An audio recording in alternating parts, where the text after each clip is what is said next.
Hello, welcome back to the reading of the poem of the Man God, written by Maria Valtorta, Volume 2. Chapter 263, Part 1, A Day of Judas Iscariot at Nazareth. 27th August, 1945. The house in Nazareth would be the most suitable for spiritual elevation. There is peace, silence, order. Holiness seems to exude from its stones, from the trees of the kitchen garden, or to pour from the serene fathage forms a heavenly dome over it. In actual fact, it exhales from her who lives in it, and moves about quickly and silently, with her unchanged youthful gait and light step, as when she entered the house as a bride, and with the same smile which soothes and caresses.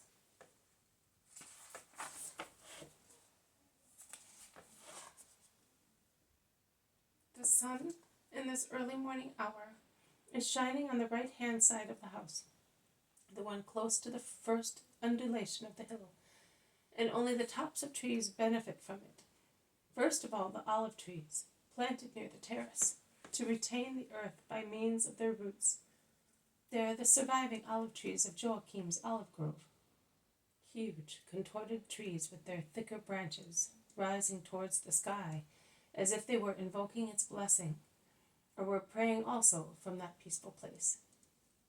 Once the grove consisted of many trees, which, like praying pilgrims, formed a long procession extending as far as the fields, where olive grove and fields became grazing ground, whereas there are only a few trees left now within Joachim's mutilated property. The next to benefit from the sunshine are the tall, strong almond and apple trees, forming sunshades over the garden with their branches. Then there is a pomegranate, enjoying the rays of sunlight, and last the fig tree near the house, when the sun already caresses the well-cultivated flowers and vegetables in rectangular flower beds, and along the hedges planted under pergolas laden with grapes. Buzzing bees, like flying golden drops, alight on everything that may give them sweet-scented juices. A small honeysuckle shoot is attacked by them, as well as a hedge of bell-shaped flower bunches, the name of which I do not know, but must be night flowers, as they are about to close, and their scent is very strong. The bees hasten to suck them before they fold their petals to sleep in the corolla. Mary goes quickly from the nest of the doves to the little fountain, and from there to the house, doing her work, and yet, while doing so, she manages to admire her flowers or the doves cooing along the paths or flying around the house and the kitchen garden. Judas Iscariot comes back laden with plants and scions. "Hail, Mother, they gave me everything I wanted. I ran back so that they may not get injured. But I hope that they will take root as the honeysuckle did. Next year your garden will be like a flowery basket, and you will thus remember poor Judas and his stay here," he says, carefully taking out from a bag some plants, the roots of which are enveloped in earth and damp leaves, and some scions from another bag. "Thank you, Judas. Thank you very much indeed. You have no idea how happy I am to have that honeysuckle near the little grotto. When I was a little girl, over there, at the end of those fields, which belonged to us in those days, there was a lovelier grotto, and ivy and honeysuckles adorned it with their branches and flowers, forming a kind of curtain and shelter for tiny lilies growing inside the grotto, which the delicate embroidery of maidenhair made completely green, because there was a spring there. In the temple I often thought of that grotto, and I tell you that when I prayed before the veil of the holy, as a virgin of the temple, I did not perceive God more strongly. Nay, I must say that I dreamed there of the sweet conversations of my soul with my Lord. My Joseph prepared this one for me, with this fine stream of water, not so much because of its utility, as to give me the joy of a grotto like the other one, Joseph was good and considerate of the least details, and he planted a honeysuckle and ivy. The latter is still alive. The former died during the years of our exile. He replanted it later, but it died 3 years ago. You have planted it once again. It has taken root, see? You are a very clever gardener. Yes, when a child I loved plants so much, and my mother taught me how to take care of them. Being with you, Mother, I feel as if I were a boy again, and I discover my old skill. I do it to please you. You are so good to me, replies Judas, working skillfully and setting the plants in the most suitable places. Near the hedge of the night flowers he places a tangle of roots, which I do not know whether they are lilies of the valley or some other flower. They do well here. They will do well here, he says, pressing with a little hoe the earth onto the buried roots. Too much sunshine is not good for them. Eleazar's servant did not want to give me them, but I insisted so much that he gave them to me. They did not want to give Joseph those Indian jasmines, but he did some work for them without asking for payment in order to get them for me. They have flourished more and more. There you are, Mother. I will now water them, and they will be all right. He waters them and then washes his hands in the fountain. Mary looks at him. He is so different from her Jesus, and so different as well from the Judas of certain stormy hours. She scans him, approaches him, and laying a hand on his arm, she kindly asks him, Are you feeling better, Judas?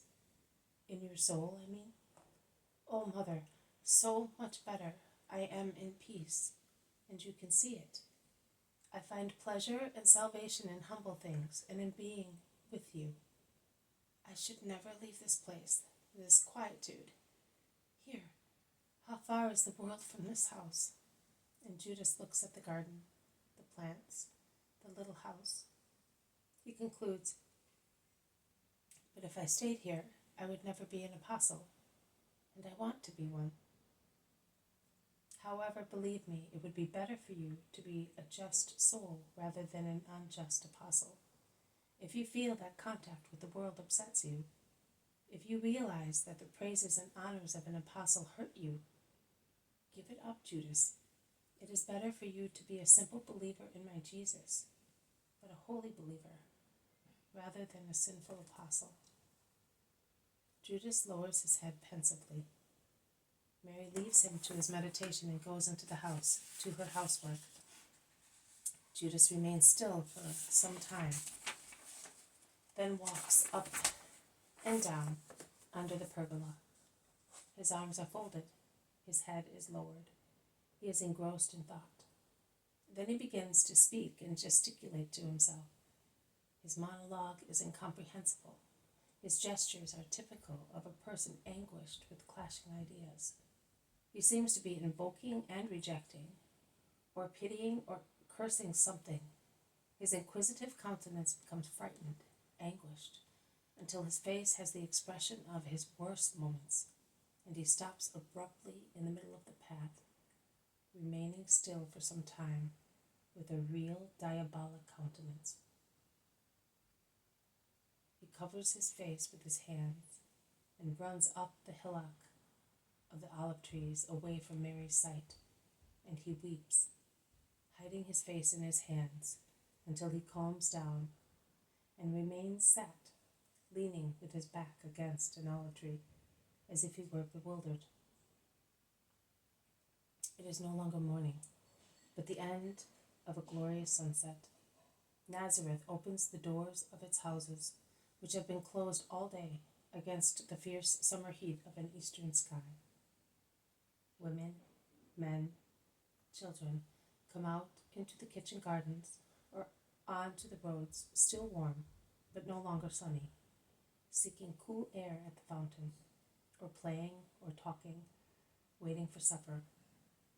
Men, women, children greet one another in loud voices. They chatter, laugh, shout. Judas also goes out and turns his steps to the fountain, carrying copper pitchers. He is noticed and indicated by the people of Nazareth with the nickname the disciple of the temple, which sounds to him like sweet music. He passes by, greeting people kindly, but also with a little reserve, which if it is not yet proud haughtiness, it is very close to it. "You are very good to Mary," a citizen with a long beard says to him. "She deserves that and more. She really is a great woman of Israel. You are lucky to have such a citizen." The praise of the woman of Nazareth delights the people, who repeat to one another what Judas said. The apostle has in the meantime reached the fountain, where he waits for his turn, and he is so kind as to carry the pitchers of an elderly woman who cannot bless him enough, and he fills the jars of 2 women who are hampered by the suckling each carries in her arms. Sorting their veils, they whisper, "May God reward you." "Love for our neighbor is the first duty of a friend of Jesus," replies the Iscariot, bowing. He then fills his own pitchers and goes back home. The head of the synagogue of Nazareth and other people stop him on his way home and invite him to speak on the following Sabbath. "You have been here with us over 2 weeks, and you have not taught us any lesson apart from your kindness to us all," complains the head, who is with other elders of the village. "But if the speeches of your greatest son are not pleasant to you, how can you be satisfied with the sermon of one of his disciples, who is a Judean over and above?" replies Judas. This has been a reading from the poem of the Man God, written by Maria Valtorta, Volume 2, Chapter 263, Part 1, A Day of Judas Iscariot at Nazareth.